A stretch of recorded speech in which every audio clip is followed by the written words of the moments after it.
Getting to level 80 is going to take a serious chunk of time, but what are the fastest routes you can take to get to max levels so that you can start preparing for Naxxramas faster? Or maybe you just want to start leveling your professions, start farming things, or start leveling your alts. Whatever your reasoning is, getting to level 80 is massively important, so today we're going to talk about how to get there the fastest ways possible. Now there's 4 major routes for doing this: open world AoE farming, dungeon grinding, solo questing, and also solo dungeons. So I'm going to touch on all of these and go over what I think are the best ways for you to level. Now in the starting zones, a normal mob will give you about 1,000 experience per kill. And in a normal dungeon group, a mob will give you about 1.3k experience. That means you need to kill about 21 mobs in the open world or 15 mobs in a 5-man dungeon group to get the experience of 1 quest, which is about 20,000. So to make mob grinding worth it, you need to go to a hyper spawn location. And there's actually quite a few around the world in Northrend. If you can get the locations all to yourself, you can farm insane amounts of XP, 700 to 1.5 million XP an hour on some different classes, where you are just constantly mob tagging and running around in a circle while everything just dies, or grouping everything up and AoEing it all down. Some of the best classes for doing this would be warlocks, because they never have to stop. The real thing to worry about if you're doing open world mob farming is gonna be the lag or also competition.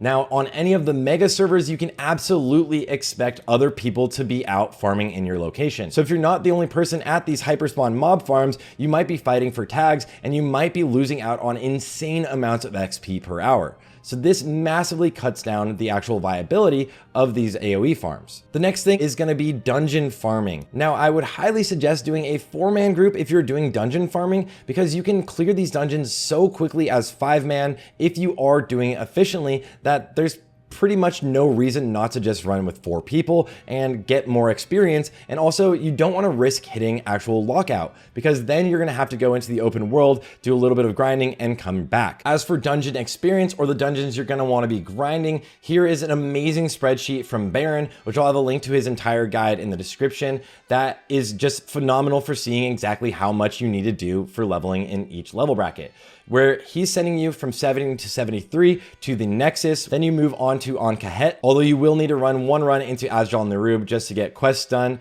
And also you can do a couple other things like Amphitheater of Anguish and Zoldrak. I would highly suggest doing Amphitheater of Anguish right away if you can get there ahead of the curve. If not, there's going to be a huge amount of people just waiting there. So try to stay ahead of the curve and do Amphitheater of Anguish. It's the new Ring of Blood at level 65. Then from 77 on, you're going to want to head straight into Halls of Lightning. Now, looking at it from a pure dungeon farm group with a 5-man composition as well as breaks, it's anywhere between 24 to 28 hours. I think you can massively cut this time down if you're efficient, as well as moving with that 4-man group that I was suggesting earlier. One of the interesting things is that you don't actually have to farm exactly these dungeons. You can actually head into a dungeon like Utgard Keep right away with your 4-man group, especially if you're in a group that's actually running a melee cleave, because melee cleaves tend to have less of an AoE cap. The Nexus is a dungeon where you're pulling every single mob in the entire dungeon, but you're trying to do as many big pulls as possible. So having a spell cleave group, or any group that doesn't really struggle with hitting a lot of mobs, is massively advantageous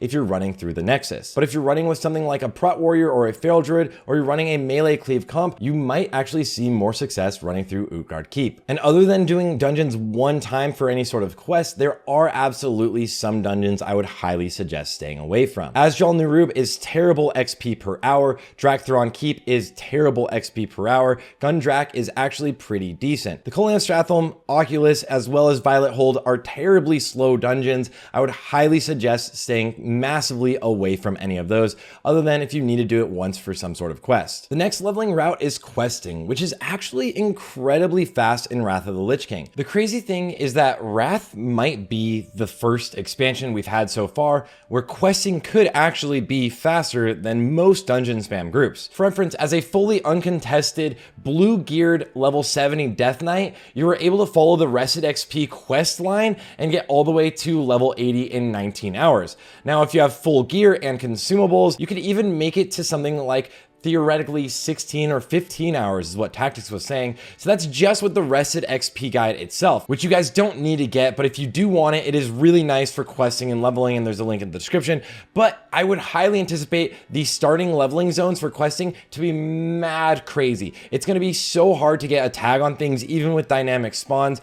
I would suggest actually doing one of these other leveling methods just to get ahead early on and then moving towards questing. In all honesty, once you hit the higher levels, I would massively suggest going into Ice Crown because there are some amazing quests for you to do there. Also, you can start some of your rep grinds a little bit early, and you can also get some crazy good items from these quest lines. At level 80, you're going to end up doing your quest lines anyways to get some extra badges, so just knock out some of these if you have the time and if you're taking a break from your dungeon grinding or your solo farming. Now, the last way of leveling, which is also one of the most efficient, is gonna be solo dungeon grinds or even two-man dungeon grinds. Some of the classes that are ridiculously good at this are things like Prot Warriors going into Utgard Keep or Fire Mages also going into Utgard Keep. But if you are one of these classes that can solo farm dungeons really well, it is insanely efficient XP per hour. I'm talking upwards of 1 million to 2 million experience in every single hour. You're gonna level so quickly, it is just actually gonna blow most people